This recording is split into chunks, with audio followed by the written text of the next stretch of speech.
যীশু খ্রিস্টের এক শিষ্য ছিল, তার নাম যোহন। একদিন সূর্যের মতো উজ্জ্বল আলোকদীপ্তি নিয়ে যীশু যোহনকে দেখা দিলেন। যীশু বললেন, ভয় পেও না, আমি মারা গিয়েছিলাম, এখন আমি অনন্তকালের জন্য জীবিত। তখন যোহন দর্শনে একটি নতুন স্বর্গ ও একটি নতুন পৃথিবী দেখতে পেল। ঈশ্বরের প্রতিশ্রুত নতুন সৃষ্টি। তার তৈরি প্রথম স্বর্গ, প্রথম পৃথিবী আর সমুদ্র বিদায় নিল। এরপর যোহন দেখতে পেল ঈশ্বরের নির্মিত পবিত্র শহর, নতুন জেরুসালেম।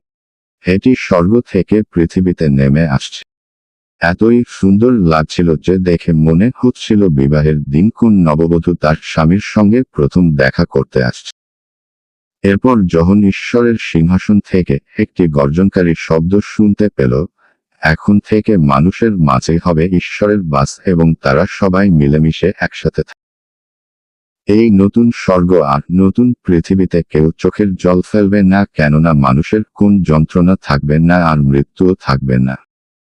সেই সকল জিনিস বিদায় নিয়েছে অনন্তকালের জন্য।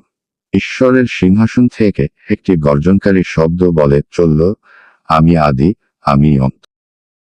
যদি কখনো তৃষ্ণার্ত হও, আমার কাছে এসো, আমি তোমাদের জীবন জল পান করিয়ে তৃষ্ণা মেটাব। নমুনা সেন্ট অ্যান্ড অ্যাটাচমেন্ট। আমার তোর এই নতুন বিশ্ব আমার সন্তানদের জন্য যারা আমার প্রতি বিশ্বাস ও আস্থা রাখবে। আমি সবকিছুই নতুন করে নির্মাণ করব। এটাই সত্য, তোমরা ভরসা করতে পারো।